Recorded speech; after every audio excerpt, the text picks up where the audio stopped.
Hi, I'm Aaron Dozak. I'm the middle school youth director at Celebration Lutheran Church in Sartell, Minnesota.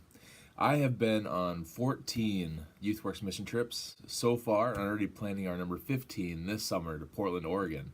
The thing that made the greatest impact on me as a youth leader, as we were sorting clothes for the third day in a row in a basement of a building that we didn't get to see out much outside the room. Just being exhausted, trying to keep the kids' energy up, trying to keep the enthusiasm up, and just I was failing just myself.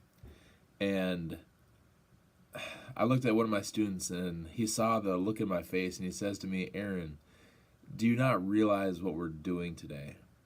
Because we are sorting clothes and organizing by sizes and gender, that a family will be able to come in and get the clothes that they need." And it just gave me a kick right where I needed it. To get back on the horse, to get back doing what we were doing, to make an impact for families and people that need us in this world. So when we go on a mission trip to serve others, it's not necessarily other people that are served. I got a good serving myself that day. I have lots of favorite memories from over all the years, and one of my ones that jumped out at me right away when I was thinking about this question was in Cortez, Colorado. We were serving, and it was our pizza night, which everyone knows we get pizza one night of the week, and it happened to be that there was so much pizza left over for whatever reason, whether teenagers weren't eating, which that's weird. But we had leftover pizza, so one of the Youthworks staff came over and asked, "Aaron, do you have any youth that would like to go with to hand out pizza, the leftovers, to the homeless population in Cortez?" And it's a favorite memory of mine because I asked 3 kids. I handpicked 3 kids, and somehow the word spread and spread until everybody in my entire group wanted to go. And I had to limit it because we didn't have enough room in the van for everybody to go all at one time. And the impact of just those relationships built over the basic necessities of food. And being able to say, "Hey, would you like a pizza tonight?" And then the look on their faces as they accepted the pizza, but said, "Hey, do you mind if I share this with my friend?" Absolutely, this is your pizza. You do whatever you want with it. And just that interaction, that realization that food feeds us, but is meant to be shared and come around the same meal was amazing interaction. And I just value Youthworks and what they've done for us and for our communities. I also really want to say that I value the intentional time that I get to put into just pouring into my kids. Every year that I bring, I am able to spend one-on-one time with each youth because I don't have to worry about the details. I don't have to worry about where we're serving, what meals we're going to have, where we're going to go, how we're going to get there, what are the directions. That's all taken care of for me, so I can focus all my energy where it should be. Just being able to pour into love on these kids, love on these adult leaders that come along on a mission trip because they think they're helping. Well, no, you're an integral part of what makes this happen for us. So just giving thanks back to them and pouring into them and saying, "We love you, thank you for serving, thank you for coming along, but thank you for investing. Thank you for investing in our teenagers."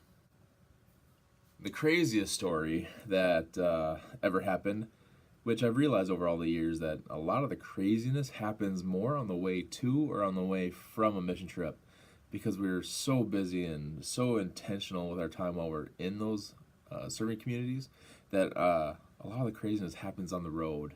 And I remember one of our early on mission trips, we were going to Louisville, Kentucky, and on our way back, it has been one of those weeks where we're just exhausted. We're going all the way from Kentucky back to Minnesota, but we were going a weird way down through Missouri and then coming up through Iowa. And one of those days where one of our drivers was driving the tow vehicle that had the trailer with all of our gear in it, and the tire blew. So we quick pulled over and we're trying to get the tire fixed and changing that out. And as we were changing the tire, I thought, what a great teaching moment for these kids that have never changed a tire. We'll teach them how to do that. My phone rings, and it's our treasurer saying, "Aaron, your credit card is going to be cut off because of it looks like it's fraudulent charges being used in so many different states." So, word of wisdom, if you're going out of state, call your credit card company. Tell them where you're going and the dates you're going to be gone. It'll save you a headache later. Anyway, got the tire fixed, but it's 4 o'clock. in the afternoon in Hannibal, Missouri on a Friday. Nothing's open. We got the spare on. I was like, well, let's just get back on the road, get to Iowa where we're gonna spend the night. We'll be fine. Get back on the road, and I tell you, a couple hours later, what every youth leader loves to see and hear, whoop whoop, those flashing lights in the rear view. So I pulled over and had quite the interaction with a police officer. Do you know why I pulled you over? No, officer, I have no idea why you pulled me over tonight. Well, you're driving without your headlights on. It is tough to see, huh? That's why the exits were a little tough to see. Well, your other vehicle said you've been having a rough day, so I'm gonna let you off with a warning and a reminder. Turn your headlights on, son. Thanks, officer. Have a good night. I want to say to Youthworks, thank you for all that you do to make mission trips, mission life possible with these kids. Not just a week-long trip, but a change of heart for a lot of these kids and make a big difference in our lives. So thank you for everything that you do so that we can do our jobs more effectively. Thanks.